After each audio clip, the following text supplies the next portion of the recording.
ang bahay namin, tapos kamukha-mukha at bigla siyang mabubuntis. Yun po ang eksaktong pakiramdam ko ng panahon na yon, Papa Dudut. Kaya hindi ko rin po naitago ang sama ng loob ko para sa kapatid ko. Pero alam ko rin po na hindi ko siya pwedeng kamuhian habang buhay dahil kapatid ko pa rin siya. Kaya nga matapos ang pag-uusap namin yon ni tatay, marami po akong na-realize sa mga bagay na siyang naging daan upang mabuksan ang pagtanggap at pagkapatawad sa puso ko. Oo, naggalit ako sa kapatid ko pero hindi nagtagal. Nagkabati rin po kami, Papa Dudut. 24 years old po ako noon at 2 taon na rin simula nang makagraduate sa college, Papa Dudut.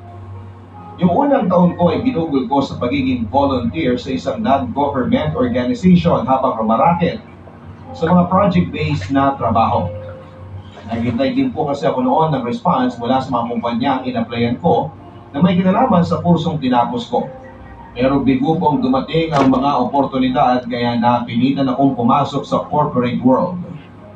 Akala ko kapag nagtatrabaho ka sa opisinang di-aircon at nagsusuot ka ng office attire, magiging asensado na rin ang buhay ko. Pero depende pala yon sa posisyon. At dahil nagkataon na malayo nga sa pinag-aralan ko naging trabaho ko, para po akong na back to zero. Minimum wage earner lang din ako. Provincial rate pa kaya kahit anong pagiging positibo ng tatay ko sa buhay ay hindi ko pa talaga yon may-apply sa sarili ko. Malimit din po akong mainggit sa mga kabatch ko na di hamak na mas maunlad na ang buhay. At mas marami lang naipundar ng mga panahon na yon, Papa Dudut. Madalas kong tanong ay nagsisikap naman ako pero bakit parang mailap sa akin at sa pamilya ko ang swerte. Naging hobby ko na nga po ang silipin at pusisain ang buhay ng ibang tao na nauuwi lang sa pagka-depress ko at lalo pang pagka-dismaya sa sarili.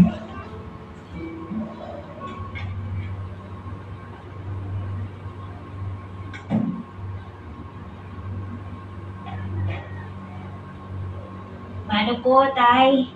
Kaawaan ka ng Diyos na. Ay, Tay.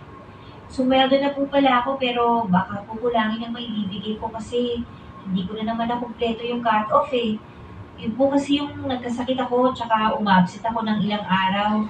Pasensya na po kayo ah. Wala namang kaso yun. Hindi mo naman kontrolado ang sitwasyon.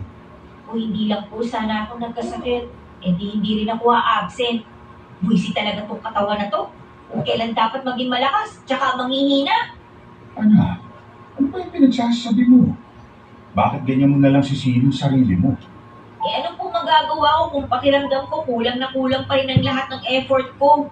Nakakainis naman po kasi eh. Kung sana naging mas matalino lang ako o kaya naging mas maganda, baka may narating na ako sa buhay. Kaso hindi eh. Ganito lang ako, sakto lang. Hindi malas pero mas lalong hindi rin swerte. Alam nyo, mabuti pa yung mga classmate ko nung college. Mga asensado na sa buhay ngayon. Yung iba nga nakakabili na ng bahay tsaka lupa. May kotse na tsaka pa-travel-travel na lang. Samantalang ako, eto, nagtitiis sa kakarampot na kita at nagpapakamatay sa ka-OOT para madagdagan ng sweldo. Wala rin akong ipon. Hindi pa rin matapos-tapos ang pagpapagawa ng bahay. Bubong pa lang, kulang na kulang pa. Ano ba namang klaseng buhay to? Maagang kinuha sa atin ang nanay mo. Namatay siya pero hindi mo kasalanan yun. Wala sa atin na may kontrol ng mga mangyayari. Anong malay natin? Hanggang doon na lang talaga ang ilalagi ng nanay mo sa mundo. Kaya nga po nagsisisi na ako ng gusto. Kung kaya ko lang ibalik ang nakaraan, hindi na ako magiging suwain na anak.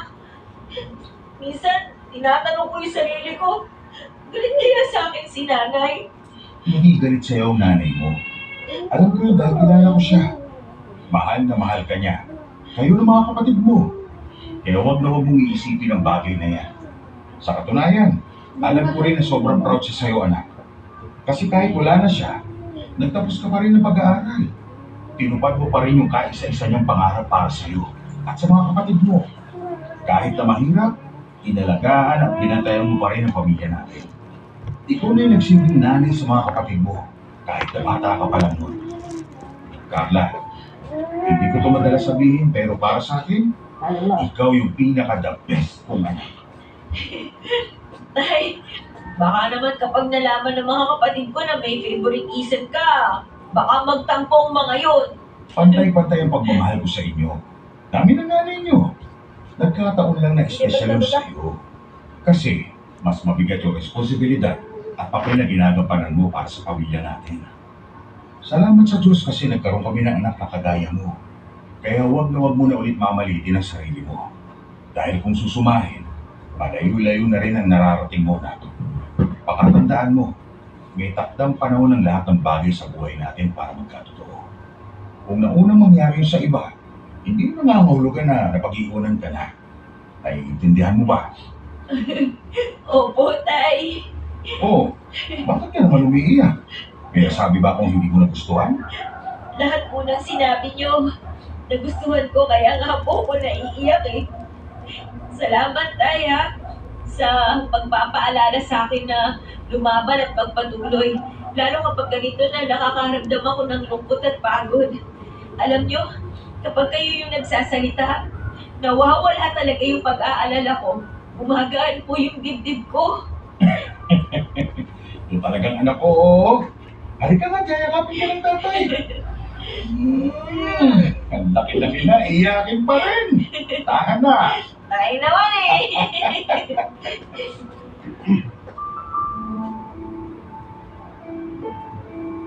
Mahirap po talagang pagtuunan ng sarili nating progreso kapag abala tayong subaybayan ang buhay ng ibang tao.